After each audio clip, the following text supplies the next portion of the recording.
തിരുവനന്തപുരം പോലെ തന്നെ ഏറ്റവും സുപ്രധാനമായ മണ്ഡലം, ദേശീയ തലത്തെ ശ്രദ്ധ ആകർഷിക്കുന്ന ഒരു മണ്ഡലമാണ് വയനാട്. അത് നേരത്തെയൊക്കെ സൂചിപ്പിച്ച പോലെ തന്നെ BJPയുടെ സംസ്ഥാന അധ്യക്ഷൻ കെ സുരേന്ദ്രൻ്റെ ഒരു വരവോട് തന്നെയാണ് ഒരു വലിയ ശ്രദ്ധ ആകർഷിച്ചുകൊണ്ട് മുന്നോട്ട്. വലിയൊരു വോട്ടെന്നുള്ള മണ്ഡലമല്ല ഈ വയനാട് എന്ന് പറയുന്നത്. കഴിഞ്ഞ പ്രാവശ്യം 80,000-ഓളം വോട്ടുകളാണ് കിട്ടിയത്. പക്ഷേ അവർ ശ്രദ്ധിക്കുന്ന അവരുടെ ഒരു ആസൂത്രണം എന്ന് പറഞ്ഞു കഴിഞ്ഞാൽ ഒന്നെങ്കിൽ സ്ഥാനാർത്ഥിത്വത്തിലൂടെ അല്ലെങ്കിൽ മറ്റു പ്രചരണ തന്ത്രങ്ങളിലൂടെയൊക്കെ അവിടെ എല്ലാ സ്ഥലത്തും അവരുടെ കൂടെ ഒരു അഡ്രസ്സ് ഉണ്ടാക്കിയെടുക്കുക എന്നുള്ള രീതിയിലൊരു അവർ മുന്നോട്ട് പോകുന്ന ഒരു വലിയ രാഷ്ട്രീയമുണ്ട്. അതായത് NDA മുന്നണിയുടെ ഒരു വലിയ രാഷ്ട്രീയം, അതായത് കേരളത്തിന് പുറത്തേക്കുള്ള രാഷ്ട്രീയം, കേരളത്തിനകത്തുള്ള രാഷ്ട്രീയം, ഈ സാധനങ്ങൾ ദേശീയ തലത്തിലൊക്കെ തന്നെ കൃത്യമായി ശ്രദ്ധ ചെലുത്തിക്കൊണ്ട് മുന്നോട്ട് പോകുന്ന ഒരു സാഹചര്യം. എന്തായാലും കെ സുരേന്ദ്രൻ പ്രചരണ പ്രവർത്തനങ്ങളുമായി മുന്നോട്ട് സജീവമാണ്.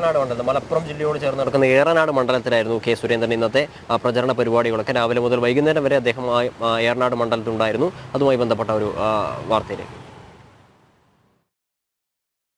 നിലമ്പൂർ മണ്ഡലത്തിലെ ഉജ്ജ്വല സ്വീകരണത്തിനും പര്യടനത്തിനും ശേഷമാണ് കെ സുരേന്ദ്രൻ ഏറനാട് മണ്ഡലത്തിലെത്തിയത്. വിവിധ കുടുംബയോഗങ്ങളിൽ പങ്കെടുത്ത സ്ഥാനാർത്ഥിക്ക് വലിയ സ്വീകരണമാണ് നാട്ടുകാർ നൽകിയത്.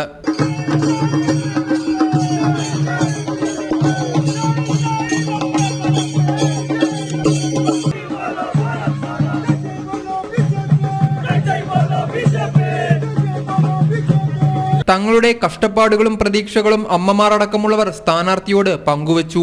മണ്ഡലത്തിലുള്ളവർ ഒരു മാറ്റം പ്രതീക്ഷിക്കുന്നുണ്ടെന്ന് കെ സുരേന്ദ്രൻ പ്രതികരിച്ചു. ഇന്ന് കാലത്ത് മുതൽ ഏറനാട് അസംബ്ലി മണ്ഡലത്തിലെ വിവിധ ഭാഗങ്ങളിലായിരുന്നു പര്യടനം. ഏറനാടിന്റെ സ്നേഹം തീർച്ചയായിട്ടും ഒരു വലിയ മാറ്റം ഏറനാടൻ ജനത ആഗ്രഹിക്കുന്നു എന്നുള്ളതിന്റെ കൃത്യമായ സൂചനകളാണ് ഓരോ ഇടത്ത് ചെല്ലുമ്പോഴും ഞങ്ങൾക്ക് ബോധ്യമാവുന്നത്. വലിയ മുന്നേറ്റമാണ് വയനാട് പാർലമെന്റ് മണ്ഡലത്തിൽ NDAക്ക് അനുകൂലമായി ഉണ്ടായിക്കൊണ്ടിരിക്കുന്നത്. രാഹുൽ ഗാന്ധിയുടെ കഴിഞ്ഞ 5 വർഷത്തെ പ്രവർത്തനങ്ങൾ ശരിയായി ഇവിടുത്തെ വോട്ടർമാർ വിലയിരുത്തുകയാണ്. വയനാടിന് ഒരു സ്ഥിരം MP വേണം, ഇവിടെ തന്നെ പ്രവർത്തിക്കുന്ന ഒരു MP വേണമെന്നുള്ള ജനങ്ങളുടെ ആവശ്യത്തിന് ശക്തി വർദ്ധിച്ചുകൊണ്ടിരിക്കുകയാണ്.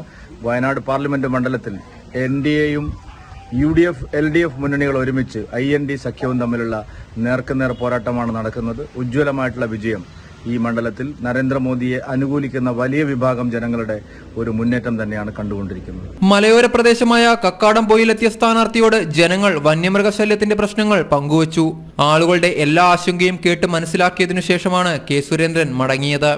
ജനം, വയനാട്.